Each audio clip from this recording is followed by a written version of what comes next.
हिंदी साहित्य के जाने माने लेखक विनोद कुमार शुक्ल का 89 साल की उम्र में रायपुर में निधन हो गया। वे अपनी खास लेखन शैली, जिसमें जादुई यथार्थ का पोट होता था, इसके लिए जाने जाते थे। उन्हें भारतीय ज्ञानपीठ पुरस्कार और साहित्य अकादमी जैसे बड़े सम्मान मिले, लेकिन लिखने का उनका जुनून कभी कम नहीं हुआ। लेखक और ज्ञानपीठ पुरस्कार विजेता विनोद कुमार शुक्ल के निधन पर कवि कुमार विश्वास ने कहा कि विनोद कुमार शुक्ल के देहांत से साहित्य जगत में एक युग का अंत हो गया। मुझे उम्मीद थी कि वे अपनी बीमारी से उबर जाएंगे। प्रधानमंत्री ने भी उनके स्वास्थ्य के बारे में जानकारी ली है। मुझे लगा था कि जनवरी में होने वाले साहित्य उत्सव में मैं उनसे मिलने का सौभाग्य प्राप्त करूंगा, लेकिन वे अपनी अंतिम यात्रा पर निकल पड़े हैं। ये केवल हिंदी साहित्य के लिए ही नहीं, बल्कि सभी भारतीय भाषाओं के लिए एक बड़ी क्षति है। आइए आपको कुमार विश्वास का ये बयान भी सुनवा दे।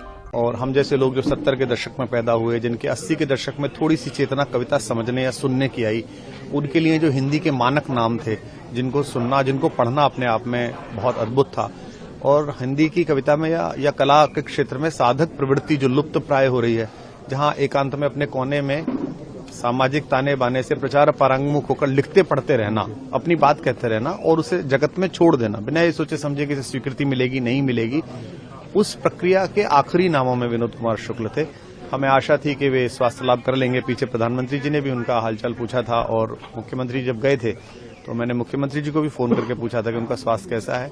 और हमें लगता था कि साहित्य उत्सव जो जनवरी में होगा उसके समय पर उनके दर्शन होंगे, उनसे अध्यक्षता या वो उद्घाटन करेंगे, लेकिन वे अपनी अंतिम यात्रा पर चले गए। हिंदी का एक बहुत बड़ा प्रतीक पुरुष विदा हुआ है। बड़ा हिंदी का नुकसान है, और हिंदी का नहीं, भारतीय भाषाओं का नुकसान है। विश्व में जब भी हिंदी कविता की बात चलेगी, तब जब विनोद कुमार शुक्ल याद आएंगे। जब भी कोई व्यक्ति हताश बैठेगा और उसकी तरफ कोई दूसरा व्यक्ति हताशा में हाथ बढ़ाएगा, जब भी वो हाथ बढ़ाकर चलेगा, तब विनोद कुमार शुक्ल की कविताएं हमारे साथ चलेंगी। सर, आपके साथ इनकी एक मुलाकात जो जब भी वो किसी कार्यक्रम में, दिल्ली के साहित्य के कार्यक्रम में आए, तो हम लोगों ने बिल्कुल विद्यार्थी की तरह पीछे बैठ के उन्हें सुना, उनको जाना, उनकी कविताओं को हमने हंस के माध्यम से, फाकी के माध्यम से, अन्य ग्रंथ पत्रिकाओं के माध्यम से अनवरत पढ़ा।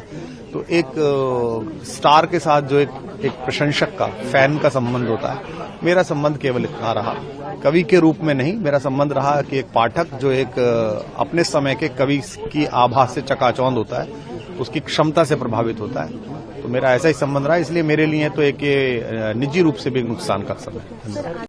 अगर आप ये वीडियो YouTube पर देख रहे हैं तो हमारे चैनल को सब्सक्राइब कर बेल आइकन दबाएं, और Facebook पर देख रहे हैं तो हमारे पेज को लाइक करें।